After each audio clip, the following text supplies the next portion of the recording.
और दोस्तों आज हम बात करेंगे मेटल्स एंड नॉन मेटल्स के बारे में। आज हम नमस्कार दोस्तों, आज हम बात करेंगे धातु और अधातु के बारे में, मेटल्स एंड नॉन मेटल्स के बारे में, जो कि हमारे एग्जामिनेशन पॉइंट ऑफ व्यू से बेहद इम्पोर्टेंट है। हम बात करेंगे आरआरबी ग्रुप डी और आरआरबी टेक्नीशियन के पॉइंट ऑफ व्यू से कितने बेहद क्वेश्चन इस चैप्टर से पूछे जाते हैं। तो चलिए स्टार्ट करते हैं। पहले हम बात करते हैं धातु अधातु के प्रॉपर्टीज़ के बारे में, उनके गुणों के बारे में। सीधे सीधे क्वेश्चन हमारे एग्जाम में देखने को मिलता है। जैसे यहाँ कुछ प्रॉपर्टीज़ हैं। धात्विक चमक के बारे में बात करते हैं तो धातु, जितनी सारी धातुएं वे कैसी होती हैं, चमकदार होती हैं, उनकी सतह चमकदार होती हैं। लेकिन वही अधातुओं की बात किया जाए तो वे चमकदार नहीं होते हैं। लेकिन कुछ अपवाद के रूप में आपको देखने को मिलेगा आयोडीन। आयोडीन एक अधातु भी है, अधातु होने के साथ साथ चमकदार भी होती है, लेकिन ये आयोडीन जो है अपवाद के रूप में है। जनरली सभी धातुएं चमकदार होती हैं और अधातुएं चमकदार नहीं होती हैं। चलिए बात करते हैं हार्डनेस के बारे में, यानी कठोरता के बारे में। तो जितनी सारी धातुएं आपको देखने को मिलेगा वह सभी धातुएं कठोर होंगी। कैसी होंगी? धातुएं सामान्यतः कठोर होंगी, लेकिन अपवाद के रूप में कुछ धातुएं ऐसी हैं जो कठोर नहीं है। जैसे लिथियम, सोडियम, पोटेशियम, ये बहुत नरम होते हैं, इनको चाकू से भी काटा जा सकता है। ठीक है। और बात करते हैं अधातुओं की, तो अधातुएं कठोर नहीं होती हैं। अपवाद के रूप में हीरा, हीरा अधातु होते हुए भी क्या है? कठोर है। क्या है? कठोर है। तो हीरा एक अपवाद के रूप में है, जो कि अधातु है, अधातु होते हुए भी एक कठोर है। चलिए अब बात करते हैं आगे नेक्स्ट प्रॉपर्टीज के बारे में। चलिए अब हम बात करते हैं अवस्था के बारे में, फिजिकल स्टेट के बारे में। तो जितनी सारी धातुएं हैं वह कमरे के ताप पर ठोस होती हैं। अपवाद भी देखने को मिलेगा इसमें। पारा, पारा द्रव होता है, लेकिन क्या है? धातु है। हम लोग क्या पढ़े हैं? जितनी सारी धातुएं हैं सभी क्या है? ठोस है। लेकिन जो पारा है, यानी Hg मरकरी जिसको कहा जाता है, वह द्रव अवस्था में रहती है। कैसी अवस्था में रहती है? द्रव अवस्था में। ये अपवाद के रूप में, इसको एक्सेप्शनल के रूप में याद करना होगा, क्योंकि हमारे एग्जाम के आ जाता है, पूछ लेगा पारा क्या है, ठोस है कि द्रव है, ठोस है कि मतलब धातु है कि अधातु है। तो पारा एक क्या है? धातु है। धातु के साथ साथ कैसा है? ठोस है कि द्रव है? तो वह द्रव है, एक अपवाद के रूप में है। लेकिन हम लोग क्या जानते हैं? जितनी सारी धातुएं सब क्या है? ठोस अवस्था में होती हैं। बात करते हैं धातुओं के बारे में। अधातुएं जो है वह ठोस, द्रव और गैसीय तीनों अवस्थाओं में हो सकता है। लेकिन अपवाद के रूप में ब्रोमीन, ब्रोमीन द्रव है फिर भी क्या है? अधातु है। बात करते हैं आघात वर्जनीयता। व्हाट इज द आघात वर्जनीयता का होता है? आघात वर्जनीयता उसे कहा जाता है जब हम किसी धातु को पीट कर चादर के रूप में फैला दें। इस प्रोसेस को आघात वर्जनीयता कहा जाता है। धातुओं को पीटकर पतली चादर के रूप में बनाई जा सकती है। इसके इस गुण को आघात वर्जनीयता कहा जाता है। यह गुण धातुओं में देखने को मिलता है, जबकि यह गुण अधातुओं में देखने को नहीं मिलता है। यानी आघात वर्जनीयता का गुण किसमें पाया जाता है? धातुओं में पाया जाता है। जबकि आघात वर्जनीयता का गुण किसमें नहीं पाया जाता है? तो वह अधातु है। धातुओं में आघात वर्जनीयता नहीं पाई जाती है। चलिए नेक्स्ट बात करते हैं हम डक्टिलिटी की, मतलब तान्यता की। तान्यता क्या है? तो धातुओं, मतलब धातुओं को पतले तार के रूप में खींचा जा सकता है। धातुओं को क्या किया जा सकता है? खींचा जा सकता है। जितनी सारी धातुएं हैं सबको खींचकर लंबा किया जा सकता है। धातुओं को खींचकर लंबा करना, इस गुण को तान्यता कहते हैं। तो तान्यता का गुण कहाँ दिखने को मिलता है? धातुओं में देखने को मिलता है, जबकि अधातुओं में तान्यता का गुण नहीं देखने को मिलता है। तो धातु में तान्यता का गुण नहीं होता है, लेकिन धातुओं में तान्यता का गुण होता है। बात करते हैं विद्युत एवं ऊष्मा की चालकता, कंडक्टिविटी के बारे में बात करते हैं। तो धातुएं सामान्यतः विद्युत एवं ऊष्मा की क्या होती हैं? सुचालक होती हैं। धातुओं में करंट आसानी से फ्लो हो सकता है। लेकिन बात करते हैं धातुओं में, तो धातुएं जो होती हैं वह वह विद्युत एवं ऊष्मा की कुचालक होती हैं। इनमें इलेक्ट्रिसिटी प्रवाह नहीं होती है, लेकिन ग्रेफाइट एक अपवाद के रूप में है, जो कि अधातु होते हुए भी क्या करता है, विद्युत एवं ऊष्मा का चालन करता है। तो अधातु क्या है, एक प्रकार से अपवाद के रूप में है, अधातु होते हुए भी यह सुचालक है।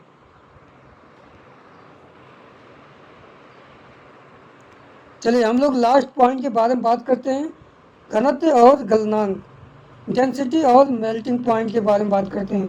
तो धातुओं का घनत्व एवं गलनांक सामान्यतः अधिक होता है। क्या होता है, धातुओं का गलनांक व कथनांक, घनत्व और घनत्व व गलनांक क्या होता है, अधिक होता है, जबकि धातुओं का गलनांक और घनत्व सामान्यतः कम होता है। चलिए बात करते हैं ध्वनिक गुण। धातुएं टकराने पर ध्वनि उत्पन्न करती हैं, जबकि धातुएं टकराने पर ध्वनि उत्पन्न नहीं करती हैं। ऑक्साइड के स्वरूप के बारे में बात किया जाता है, तो धातुएं क्षारीय ऑक्साइड बनाती हैं। कैसे ऑक्साइड बनाती हैं, धातुएं क्षारीय ऑक्साइड बनाती हैं, जबकि अधातुएं अम्लीय ऑक्साइड बनाते हैं। क्या बनाते हैं, अम्लीय ऑक्साइड। धातुएं क्षारीय ऑक्साइड बनाते हैं, जबकि अधातुएं अम्लीय ऑक्साइड बनाते हैं। फिलहाल आशा करते हैं ये सभी पॉइंट आपको बेहद समझ में आया होगा। इन सभी से बहुत ही मैच्योर तरीके से एग्जाम में क्वेश्चन आता है, सीधे सीधे आपको क्वेश्चन देखने को मिलेगा। तो चलिए हम लोग आगे बढ़ते हैं। चलिए तो अब हम लोग बात करते हैं धातु के बारे में। अभी हम लोग प्रॉपर्टीज़ के बारे में पढ़ रहे हैं कि धातु क्या है, अधातु क्या है। अब हम स्पेशली पढ़ेंगे धातु होता क्या है, ठीक है। चलिए आइए अब हम धातु के बारे में विस्तृत जानकारी प्राप्त करते हैं, उनके भौतिक गुण, उनके रासायनिक गुण, सबके बारे में डिटेल में चर्चा करते हैं। और इन्हीं चर्चा के बावजूद आपको आरआरबी ग्रुप डी और टेक्नीशियन में यह कतई जहर वाला क्वेश्चन देखने को मिलेगा। इस टॉपिक से ज़्यादातर क्वेश्चन बनते हैं, तो बने रहिए हमारे साथ। चलिए बात करते हैं metals. What is the metals. Metals ऐसे तत्व होते हैं जो इलेक्ट्रॉन त्याग कर धनायन बनाने की प्रवृत्ति रखते हैं। तो धातु क्या है, धातु ऐसे तत्व हैं जो इलेक्ट्रॉन को त्याग करके धनायन बनाने की प्रवृत्ति रखते हैं। मतलब धातुएं क्या होती हैं, इलेक्ट्रॉन का त्याग करती हैं। जितनी सारी धातुएं सब क्या करती हैं, इलेक्ट्रॉन का त्याग करती हैं। बात करते हैं आधुनिक आवर्त सारणी में, तो धातुएं बाईं और मध्य भाग में स्थित होती हैं। कहाँ स्थित होती हैं, हमारे पीरियोडिक टेबल में धातुएं बाईं ओर होती हैं और मध्य भाग में भी देखने को मिलेगा। बाईं ओर स्थित तत्वों में धात्विक गुण सबसे अधिक होता है।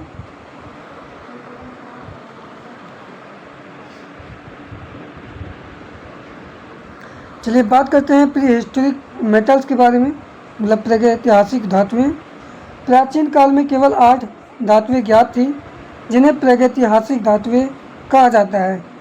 ये धातुएं क्या हैं, कार्बन, सोना, चांदी, टीन, सीसा, लोहा, पारा, एंटीमनी।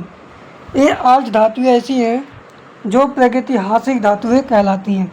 हमारे एग्जाम में सीधे सीधे क्वेश्चन बनता है कि प्रागैतिहासिक धातुएं किसे कहा जाता है।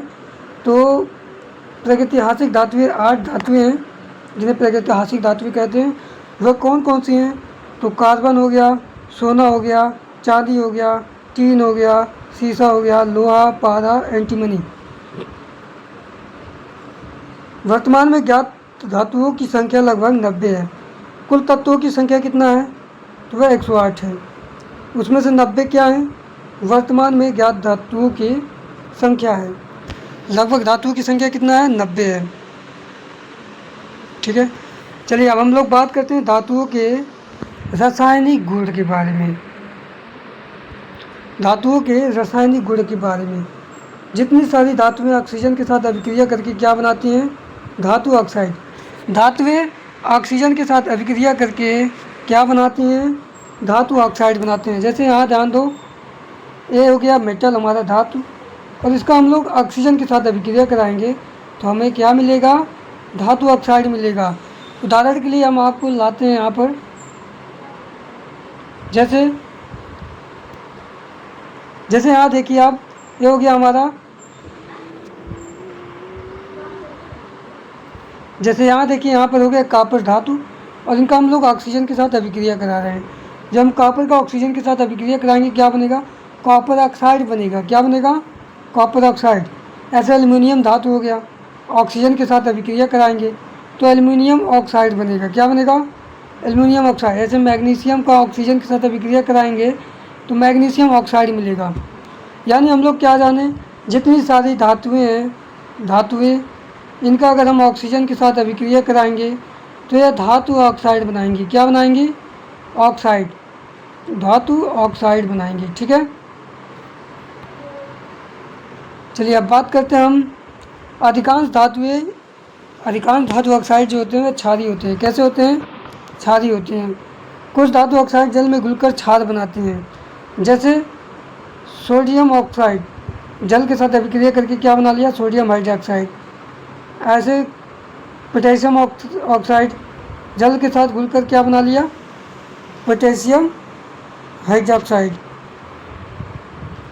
चलिए ऑक्सीजन के साथ धातुओं की अभिक्रियाशीलता के बारे में बात करते हैं हम लोग।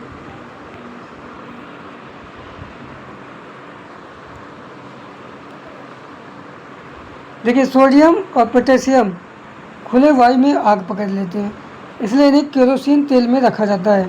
सोडियम और पोटेशियम इतने अभिक्रियाशील धातु हैं कि इनको अगर वायु में रखा जाए तो ये आग पकड़ लेते हैं। क्या पकड़ लेते हैं? आग। इसलिए इन्हें हमेशा केरोसिन के तेल में रखा जाता है। उन्हीं के स्थान पर मैग्नीशियम, एल्युमिनियम, जिंक, सीसा ये बहुत धीमे धीमे अभिक्रिया करते हैं। ये बहुत स्लोली अभिक्रिया करते हैं। ठीक है, इन पर ऑक्साइड की सुरक्षात्मक परत बन जाती है। लोहा सामान्यतः नहीं जलता है, लेकिन लौह चूड़ तेज़ी से जलता है। ये सभी धातुएं के रासायनिक गुण हैं। यहीं पर आपको देखने को मिलेगा तांबे काले रंग की कॉपर ऑक्साइड परत बनाती है। चांदी और सोना ऑक्सीजन से अभिक्रिया नहीं करते हैं। ये बेहद इम्पोर्टेंट पॉइंट, इसको आप लोग इग्नोर ना करिए। यह हमको मिल गया एक बेहद इम्पोर्टेंट पॉइंट। चांदी और सोना ऑक्सीजन से अभिक्रिया नहीं करते हैं। कभी कभी आपको एक अभिक्रिया दे देगा, रासायनिक अभिक्रिया, उसमें पूछ लेगा कि इस अभिक्रिया में कौन सा समीकरण गलत है। तो उसमें अगर कहीं सोना और चांदी से अभिक्रिया ऑक्सीजन का होता हुआ दिखेगा तो उसको काट देना भाई, क्योंकि सोना और चांदी जो है वह ऑक्सीजन के साथ अभिक्रिया नहीं करते हैं। चलिए आगे बढ़ते हैं हम लोग। व्हाट इज़ द उभयधर्मी ऑक्साइड? उभयधर्मी ऑक्साइड का होता है वे धातु जो अम्ल और क्षार दोनों से अभिक्रिया करते हैं, वह क्या कहलाते हैं? उभयधर्मी ऑक्साइड कहलाते हैं। जो अम्ल और क्षार दोनों से अभिक्रिया करते हैं उभयधर्मी ऑक्साइड कहलाते हैं।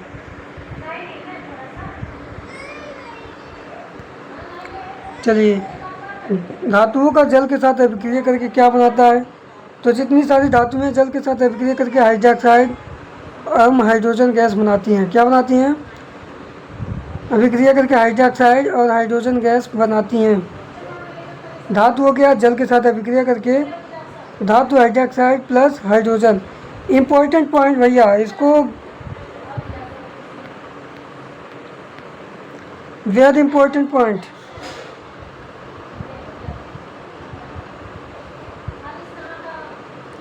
धातुएं जल के साथ अभिक्रिया करके क्या बनाते हैं? धातु हाइड्रोक्साइड प्लस हाइड्रोजन गैस। इसको भाई मार्क कर लीजिएगा।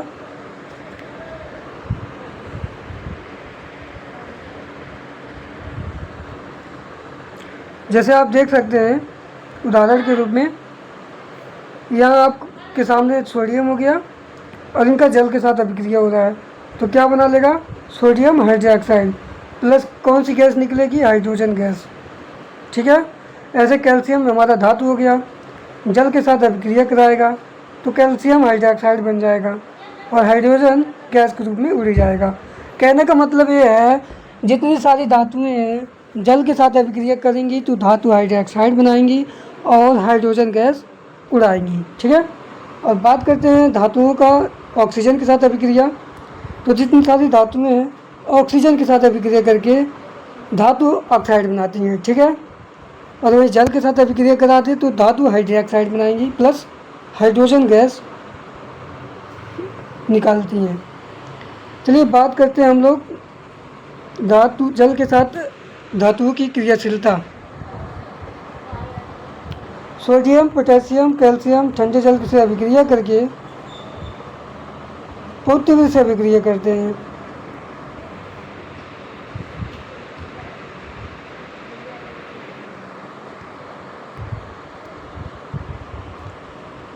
तांबा, पारा, टीन, चांदी, सोना जल से अभिक्रिया नहीं करता है। यहाँ पर देखिए बेहद इम्पोर्टेंट पॉइंट, इसको भी आप मार्क करिएगा। देखिए जितना सारा इसमें इम्पोर्टेंट पॉइंट है वो सभी पॉइंटों को हम कवर कराएंगे। देखिए यहाँ तांबा हो गया और आपको टीन देखने को मिलेगा, चांदी देखने को मिलेगा, सोना, ये सब क्या होती हैं, जल के साथ अभिक्रिया नहीं करते। देखिए सोना न तो जल के साथ अभिक्रिया करेगा न ऑक्सीजन के साथ अभिक्रिया करता है, इसलिए सोना महंगा है, लंबे समय तक टिकाऊ रहता है, ये जल्दी अभिक्रिया नहीं करता है, इसलिए सोना महंगा है। सोना महंगे के कई कारण हो सकते हैं, इसमें से एक कारण ये है कि ये किसी के साथ अभिक्रिया नहीं करता है। दूसरा कारण ये है कि एक कम मात्रा में उपलब्ध है। तीसरा कारण ये है कि इसकी मांगें बहुत ज़्यादा बढ़ गई हैं। चलिए बात करते हैं हम आगे। तांबा जल के साथ अभिक्रिया, तांबा जो है जल के साथ अभिक्रिया नहीं करता है, इसलिए गर्म पानी की टंकी में इसका प्रयोग किया जाता है। तांबा, सब लोग तांबे का इस्तेमाल करते हैं, तांबे का लोटा, तांबे का बर्तन, इसलिए इसका यूज करते हैं क्योंकि तांबा जो है जल के साथ अभिक्रिया नहीं करता है। इसलिए हमको पानी किस में पीना चाहिए, तांबे के लोटे में पीना चाहिए, ठीक है, जो किसी से अभिक्रिया नहीं करेगा और हमारे लिए अच्छा होगा।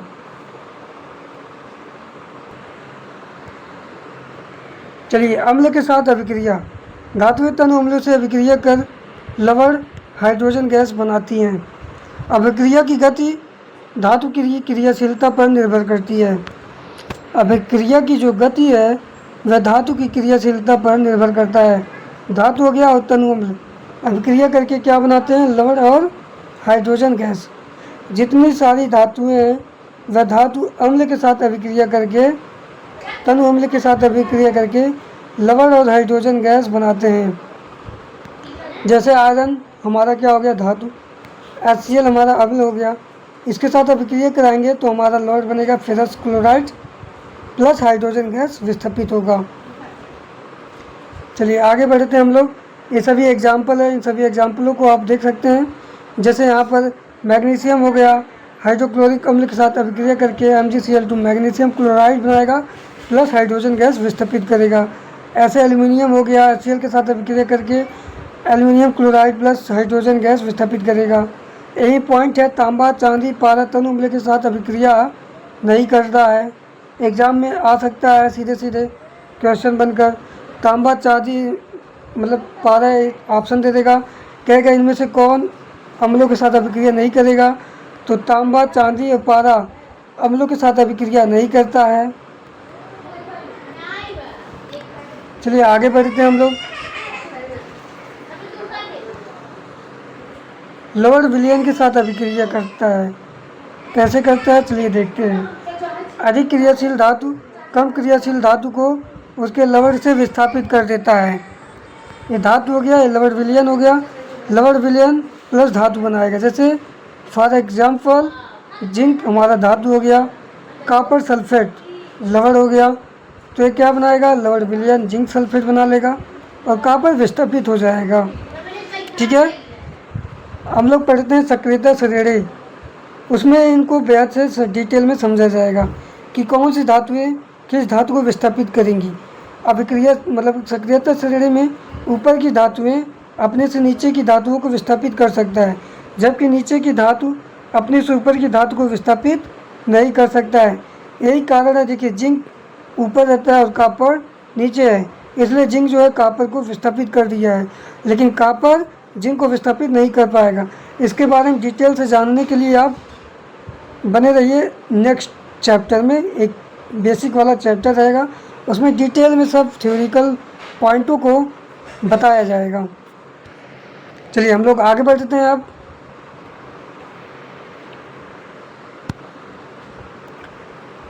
यह अभिक्रिया धातु की सक्रियता श्रेणी पर आधारित होती है।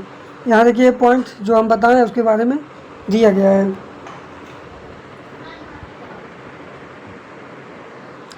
दोस्तों ये सिलेबस एनसीईआरटी बेस्ड है।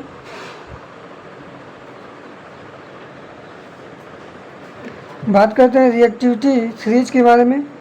वह सूची जिसमें धातुओं को उनकी क्रियाशीलता के आरोही क्रम में व्यवस्थित किया जाता है उसे क्या कहा जाता है? सक्रियता श्रेणी कहलाती है। चलिए अब बात करते हैं हम सक्रियता श्रेणी के बारे में। अधिक क्रियाशील धातु जो होता है ऊपर होती हैं और कम क्रियाशील धातु नीचे होती हैं। यह श्रेणी धातुओं के निष्कर्षण, विस्थापन, अभिक्रिया और संचालन को समझने में सहायक होती है। वेरी इंपॉर्टेंट पॉइंट है भाई, हमारे एग्जामिनेशन पॉइंट ऑफ व्यू से वेरी इंपॉर्टेंट।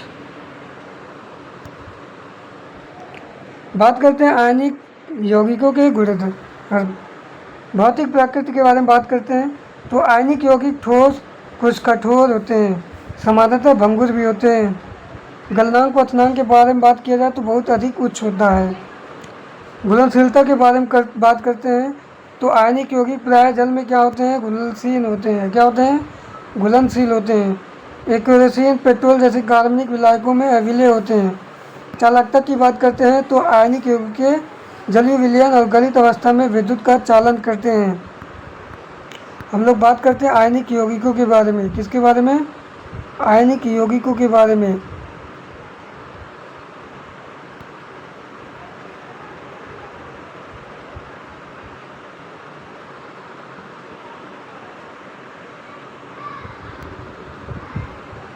ठोस अवस्था में विद्युत का चालन नहीं करते हैं। धातुओं की प्राप्ति और धातुओं के निष्कर्षण के बारे में हम लोग बात करेंगे। इसके बाद इससे पहले हम लोग खनिज के बारे में बात करते हैं। What is the minerals? पृथ्वी में प्राकृतिक रूप से पाए जाने वाले तत्व एवं यौगिकों को खनिज कहते हैं। पृथ्वी में प्राकृतिक रूप से पाए जाने वाले तत्वों एवं यौगिकों को खनिज कहते हैं। जैसे sodium chloride, calcium carbonate, zinc sulphide, लो सल्फाइड, ये सब क्या है? ये सब खनिज हैं। बात करते हैं अयस्क के बारे में। वे खनिज जिनमें धातु अधिक मात्रा में हो, जिनसे धातुओं का निष्कर्षण आर्थिक रूप से लाभकारी हो, अयस्क कहलाता है। क्या कहलाता है? अयस्क मतलब खनिज धातुएं जब जिसमें वे धातु जिसमें अधिक मात्रा में क्या हो? धातु की मात्रा अधिक हो और उनका निष्कर्षण करना थोड़ा लाभकारी हो, अयस्क कहलाता है। बॉक्साइट और मिट्टी दोनों एल्युमिनियम के खनिज हैं। बॉक्साइट से एल्युमिनियम सरलता एवं कम खर्च में प्राप्त होता है, इसलिए वही उसका अयस्क है।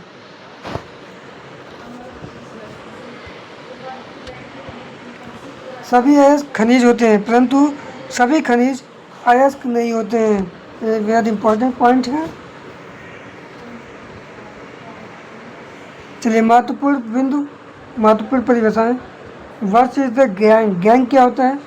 अयस्क में उपस्थित रेत, कंकड़, मिट्टी जैसे अशुद्धियों को क्या कहा जाता है? गैंग कहा जाता है। वर्जन मतलब रोस्टिंग। सल्फाइड अयस्क को वायु की उपस्थिति में अधिक ताप पर गर्म करने की प्रक्रिया को वर्जन कहते हैं। वर्जन किसे कहा जाता है? सल्फाइड अयस्क को वायु की उपस्थिति में अधिक ताप पर गर्म करने की प्रक्रिया को वर्जन कहते हैं। बात करते हैं निस्तापन के बारे में। कार्बोनेट अयस्क को समित वायु में गर्म करने की प्रक्रिया को निस्तापन कहते हैं। बात करते हैं रिडक्शन के बारे में। धातु ऑक्साइड से कार्बन जैसे अपचायक द्वारा धातु प्राप्त करने की प्रक्रिया को अपचयन कहते हैं। तो आज के लिए अभी देखिए यहाँ पर कुछ पॉइंट हैं, इनके बारे में डिस्कशन कर रहे हैं। हम लोग लास्ट स्टेज पे पहुँच रहे हैं। धातुओं का परिष्करण। धातुओं से अशुद्धियाँ हटाना सबसे महत्वपूर्ण विधि कौन सी है? विद्युत अपघटनी विधि। विद्युत अपघटनी परिष्करण विधि जो है बेहद इम्पोर्टेंट है धातुओं से अशुद्धियों को हटाने के लिए। वहीं बात करते हैं तांबा, जिंक, टीन, निकेल, चांदी, सोना आदि का परिष्करण इस विधि से किया जाता है। धातु तांबे जो है विद्युत अपघटनी परिष्करण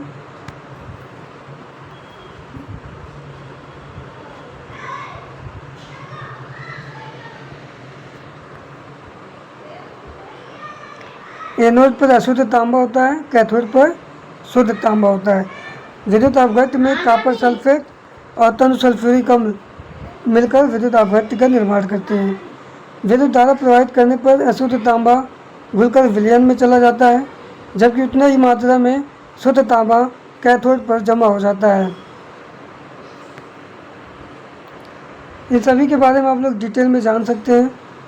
सीधे सीधे क्वेश्चन बनता है, उतने ही मात्रा में शुद्ध तांबा कैथोड में जमा हो जाता है। अविलय शुद्धियाँ एनोड के नीचे जम जाती हैं, जिन्हें एनोड बंद कहा जाता है। बात करते हैं संक्षारण के बारे में। जब धातुएं नमी अम्ल के संपर्क में आकर नष्ट होने लगती हैं, इस प्रक्रिया को संक्षारण कहते हैं। संक्षारण के उदाहरण: चांदी वायु में उपस्थित सल्फर से अभिक्रिया कर सिल्वर सल्फाइड बनाती हैं, जिससे चांदी पर काला परत जम जाता है। बात करते हैं तांबा। तांबा अर्ध कार्बन ऑक्साइड डाइऑक्साइड से अभिक्रिया करके हरे रंग का कॉपर कार्बोनेट बनाता है। तो दोस्तों आज के लिए इतना फ़िलहाल काफ़ी है। मिलते हैं नेक्स्ट पॉइंटों के बारे में, भी कुछ पॉइंट बाकी हैं, उनके बारे में ही कवर करेंगे। अगर वीडियो पसंद आए तो लाइक शेयर सब्सक्राइब जरूर करिएगा।